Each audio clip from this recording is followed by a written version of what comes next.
Hello students, welcome back to Sociology classes BA part 1. Okay, today our topic is nature and pressures of democracy in India.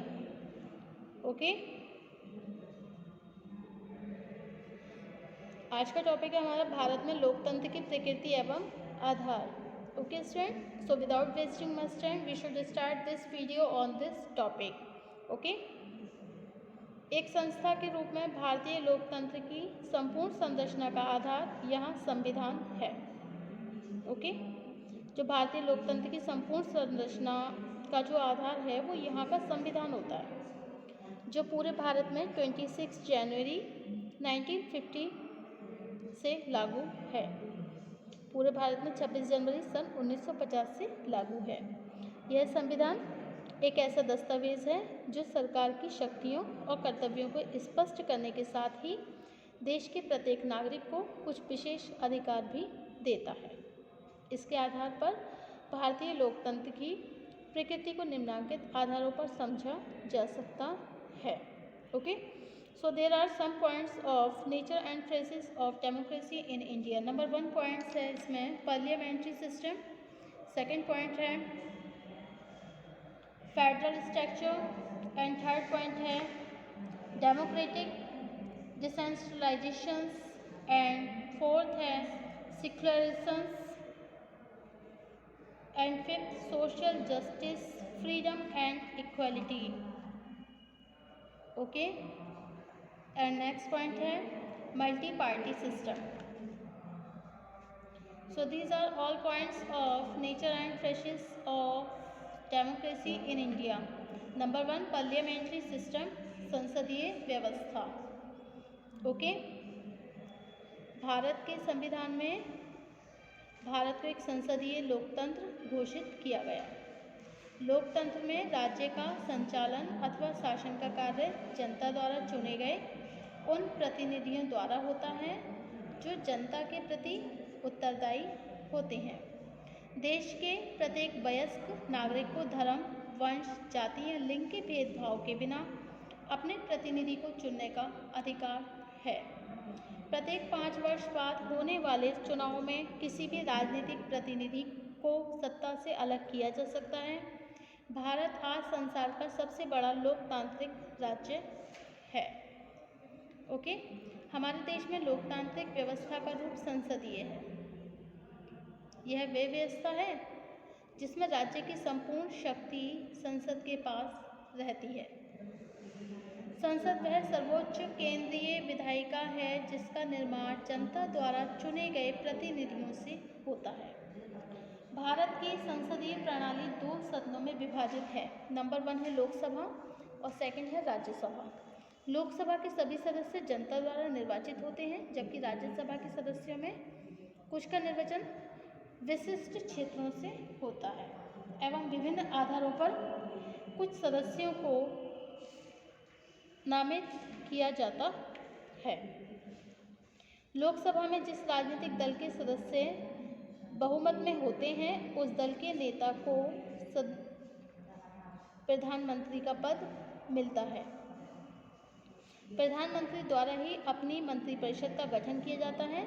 हमारे संसदीय लोकतंत्र में राष्ट्रपति का स्थान सर्वोच्च है, लेकिन संवैधानिक व्यवस्था के अनुसार राज्य की वास्तविक शक्ति प्रधानमंत्री और उसके मंत्रिमंडल में निहित रहती है. प्रधानमंत्री और उसके मंत्रिमंडल को ही केंद्र सरकार के नाम से जाना जाता है. केंद्र सरकार द्वारा जो कानून बनाए जाते हैं वे संपूर्ण देश में लागू होते हैं. इन कानूनों को लागू करने का काम भारतीय प्रशासनिक सेवा से संबंधित उन अधिकारियों द्वारा किया जाता है जिनकी नियुक्ति केंद्र सरकार द्वारा की जाती है. सेकंड पॉइंट है आपका फेडरल स्ट्रक्चर, संघीय संरचना. ओके, भारतीय लोकतंत्र को मजबूत बनाने तथा प्रशासनिक एकीकरण के लिए यहाँ संघीय संरचना की व्यवस्था भी की गई. भारत का क्षेत्रफल बहुत बड़ा होने के साथ सभी क्षेत्रों का समान विकास करने के लिए संपूर्ण देश को अनेक प्रदेशों में विभाजित किया गया. इस आधार पर संघीय संरचना एक ऐसी व्यवस्था है जिसमें सरकार का गठन 2 स्तरों पर होता है। नंबर 1 केंद्र सरकार, सेकंड है राज्य सरकार। ओके, संविधान के अनुसार विभिन्न राज्य सरकारों को कुछ मामलों में केंद्र सरकार के निर्देशों के अनुसार काम करना आवश्यक है, जबकि अधिकांश कार्य ऐसे होते हैं जिन कार्यों को करने के लिए राज्य सरकार स्वतंत्र होती है। केंद्र और राज्य सरकारों के बीच शक्ति और कार्यों के विभाजन का स्पष्ट उल्लेख भारत के संविधान में किया गया है। ओके, राष्ट्रीय एकता को सुनिश्चित करना, बाहरी आक्रमणों को देश की रक्षा करना, विदेशी जो बाहरी आक्रमण हैं उनसे देश की रक्षा करना, विदेशी मामले, रेल यातायात, संचार तथा वित्त से संबंधित संपूर्ण महत्वपूर्ण नीतियाँ केंद्र सरकार के कार्यक्षेत्र में आने वाले विषय हैं।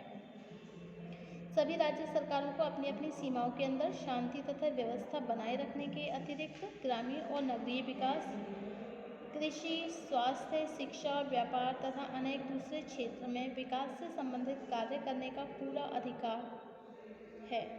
ओके, नेक्स्ट पॉइंट है लोकतांत्रिक विकेंद्रीकरण, डेमोक्रेटिक डिसेंट्रलाइजेशन। ओके, लोकतांत्रिक विकेंद्रीकरण भारतीय लोकतंत्र की एक महत्वपूर्ण विशेषता यहाँ सत्ता का इस तरह विकेंद्रीकरण करना है जिससे छोटे छोटे गांव में रहने वाले लोगों को भी लोकतांत्रिक जीवन विधि का प्रशिक्षण मिल सके तथा इसमें उनकी भागीदारी बढ़ सके। भारत गांव का देश है। सन 2011 की जनगणना के अनुसार भारत की लगभग 70% जनसंख्या आज भी देश के 5 लाख से अधिक गांव में निवास करती है। इसी कारण भारतीय संविधान के अनुच्छेद 40 में यह व्यवस्था की गई है कि संपूर्ण देश में ग्राम पंचायतों की स्थापना करके उन्हें इस तरह की शक्तियाँ और अधिकार दे दिए जाएं जिससे वे एक स्वशासी और स्थानीय सरकार के रूप में कार्य कर सकें।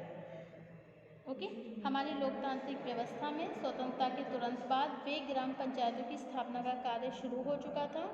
सन 1957 से पंचायती राज व्यवस्था को 3 प्रमुख स्तरों में विभाजित कर दिया गया। लोकतांत्रिक विकेंद्रीकरण की इन तीनों इकाइयों को समान रूप से ग्राम पंचायत, क्षेत्र पंचायत, जिला पंचायत के नाम से जाना जाता है। ओके, नेक्स्ट पॉइंट है आपका धर्म निरपेक्षता।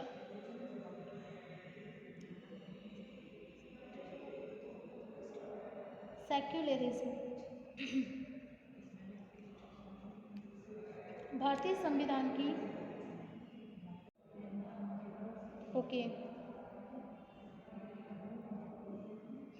नंबर 4 पॉइंट है हमारा धर्मनिरपेक्षता, सेक्युलरिज्म। ओके, भारतीय संविधान की प्रस्तावना में ही भारत को एक धर्मनिरपेक्ष राष्ट्र घोषित किया गया है।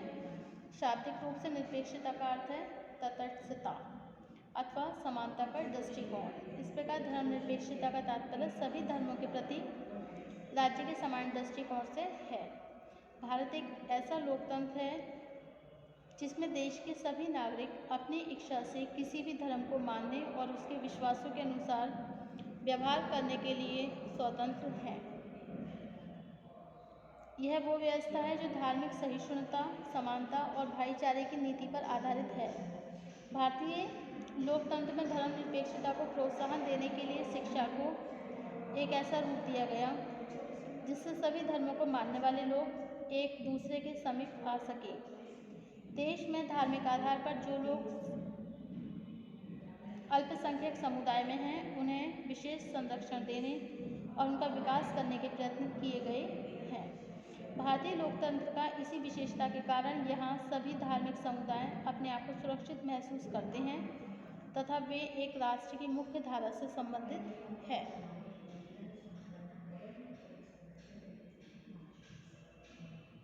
नेक्स्ट पॉइंट है सामाजिक न्याय, स्वतंत्रता एवं समानता, social justice, freedom and equality. भारतीय संविधान के नीति निर्देशक सिद्धांतों के द्वारा यह स्पष्ट किया गया है कि भारतीय लोकतंत्र का आधार सामाजिक न्याय, स्वतंत्रता और समानता है। एक संस्था के रूप में यह लोकतंत्र के प्रमुख सामाजिक मूल्य हैं। इन मूल्यों को प्रभावपूर्ण बनाने के लिए नागरिकों के 6 मुख्य अधिकारों का उल्लेख किया गया है जो इस प्रकार है। नंबर 1 है समानता का अधिकार, सेकंड पॉइंट है इसमें स्वतंत्रता का अधिकार, एंड थर्ड पॉइंट है शोषण के विरुद्ध न्याय पाने का अधिकार।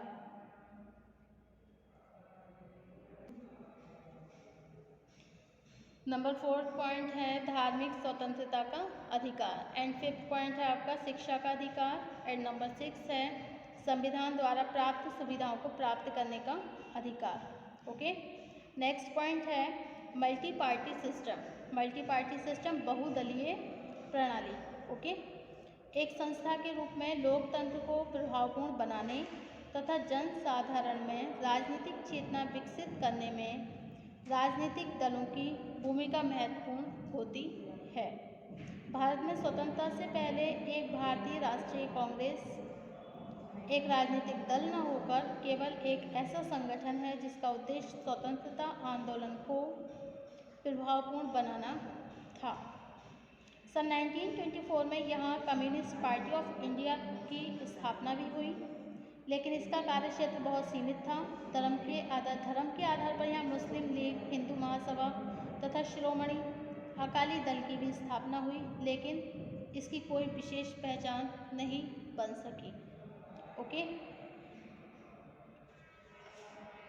विभिन्न राजनीतिक दलों में अनुशासन की कमी होने के कारण उनकी राजनीतिक और जो उनकी रचनात्मक भूमिका थी वो भी संदिग्ध होने लगती है। ओके, नेक्स्ट पॉइंट होगा हमारा role of democracy in social change, सामाजिक परिवर्तन में लोकतंत्र की भूमिका। Thank you for watching my YouTube channel. Thank you so much. मिलते हैं नेक्स्ट टॉपिक में, next video, role of democracy in social change. Thank you.